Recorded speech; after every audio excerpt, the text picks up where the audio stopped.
கர்த்தரும் இரட்சகருமாகிய இயேசு கிறிஸ்துவின் நாமத்தினாலே யாவருக்கும் வாழ்த்தலை தெரிவித்துக் கொள்கிறேன்.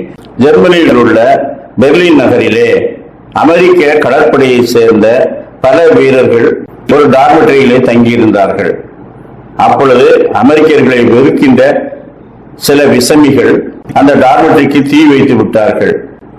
அதிலே அநேக வீரர்கள் காயம்பட்டார்கள்.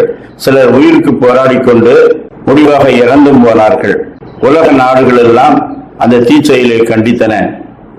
காயம்பட்ட வீரர்கள் பெர்லின் நகரிலே சிகிச்சை பெற்று வந்தார்கள். அப்பொழுது கடற்படை தளபதி அவர்களை பார்வையிடும்படிக்கு வந்தார். அதிலே ஒரு வீரன் மிகவும் காயப்பட்டு அவனால் திரும்பி கூட படுக்க முடியவில்லை. கை கால்கள் எல்லாம் எரிந்து ரணக்களமாக இருந்தது. அவனை கடற்படை தளபதி வந்து பார்த்தபோது அவன் சைகையினாலே ஒரு எழுத்து பலகையை கேட்டு வாங்கி அதிலே இப்படி எழுதினான்: முடிவு பரியந்தம் உண்மையுள்ளவர்கள் என்று எழுதினான். அந்த கடற்படை யூனிட்டினுடைய குறிக்கோள், மோட்டோ, முடிவு பரியந்தம் உண்மையுள்ளவனாயிரு என்பதுதான். அமெரிக்க தேசத்திற்காக பணியாற்றும்படிக்கு இன்னொரு நாட்டிலே நாங்கள் இருக்கும்போது கடைசி வரை உண்மை உள்ளவர்களாய் இருந்தோம், கடற்படையின் அந்த குறிக்கோளை காத்து கொண்டோம் என்பதை தெரிவிக்கும்படிக்குத்தான் அவன் தளபதிக்கு முன்பாக கடைசி வரை உண்மை உள்ளவர்கள் என்ற அந்த வாசகத்தை எழுதினான். கடைசி வரை உண்மை உள்ளவர்கள்.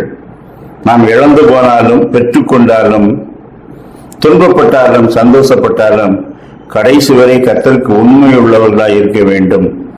வெளிப்படுத்தின விசேஷம் 2ஆம் அதிகாரம் 10ஆம் வசனம்: நீ மரண பரியந்தம் உண்மையுள்ளவனாயிரு, அப்பொழுது ஜீவுக்கு இடத்தை உனக்கு தருவேன்.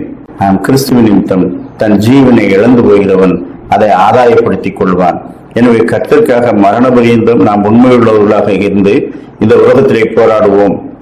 மார்க் 8ஆம் அதிகாரம் 35ஆம் வசனம்: என் நிமித்தமாகவும் சுவிசேஷ நிமித்தமாகவும் தன் ஜீவனை இழந்து போகிறவன் அதை ரட்சித்துக் கொள்ளுவான். சங்கீதம் 48:14: இந்த தேவன் என்றென்றைக்கும் உள்ள சதா காலங்களிலும் நம்முடைய தேவன் மரண பரியந்தம் நம்மை நடத்துவார். நாம் பூமியிலே வாழும் நாட்கள் குறுகிறது. இதிலே கர்த்தர் நமக்கு நியமித்த பணிகளை செய்து முடித்தவர்களாய் அவருக்கென்று வாழ்ந்திருக்கின்றோமா? அவருக்கென்று என்ன செய்திருக்கிறோம்? முடிவு முடிந்தும் அப்படி செய்கிறவர்களாக காணப்படுவோமானால் நித்திய ஜீவ கிரீடத்தை நாம் அவரிடத்திலே பெற்றுக்கொள்வோம். அப்படிப்பட்ட சிந்தனைகளோடு பூமியிலே போராடும் நாட்கள் எல்லாம் கர்த்தருக்காக நாம் ஜீவிப்போம். கர்த்தர் தாமே அப்படிப்பட்ட நல்ல சிந்தனைகளை நமக்கு இந்த நாளிலும் தந்தருள்வாராக. ஆமேன்.